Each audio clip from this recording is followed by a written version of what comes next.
নাটোর থেকে আমরা 4টা বাইক নিয়ে যাচ্ছি হচ্ছে বান্দরবনে।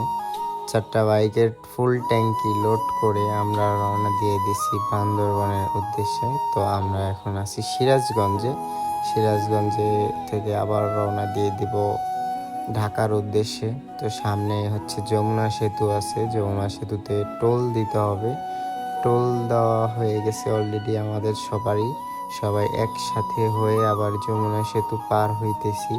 যমুনা সেতু পার হওয়ার পরে আমরা হচ্ছে সবাই সেফলিভাবে রাইড দিছি। দেওয়ার পর আমরা ঢুকে যাই ঢাকাতে। ঢাকাতে ঢোকার পরে সবাই একসাথে সেফলিভাবে রোডের এনজয় নিতে নিতে আমরা আবার হচ্ছে ব্রেক নিই। ব্রেক নেওয়ার পরে সবাই একসঙ্গে আবার রাইড শুরু করে দিই ঢাকা চট্টগ্রাম হাইওয়ে রোড, যেটা কুমিল্লা হয়ে আমরা ফেনীতে ঢুকি। ফেনীতে ঢোকার পরে বৃষ্টি হচ্ছিল, পাম্পে দাঁড়াই আমরা সবাই। খাগড়াছড়ি 112 কিলোমিটার। সারা রাত বৃষ্টিতে রাইড দিতে দিতে সকাল হয়ে গেছে। আমরা এখন আছি চট্টগ্রামে। চট্টগ্রামে যে সকাল ভোরে যে ওয়েদারটা ছিল, মাথা নষ্ট একটা ওয়েদার। ওই পাশে হচ্ছে পাহাড় দেখা যাচ্ছিল আর আমরা হাইওয়ে রোড দিয়ে বাইক রাইড দিতেছিলাম।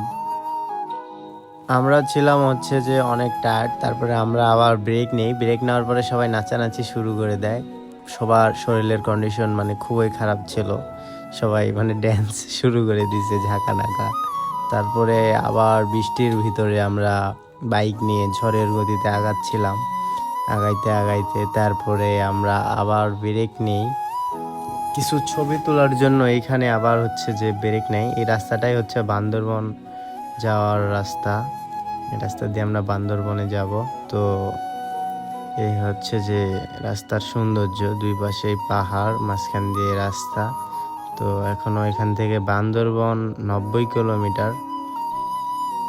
90 কিলোমিটার আমাদের এখনো যাইতে হবে। তারপরে এখানে আমরা বান্দরবন ঢুকবো।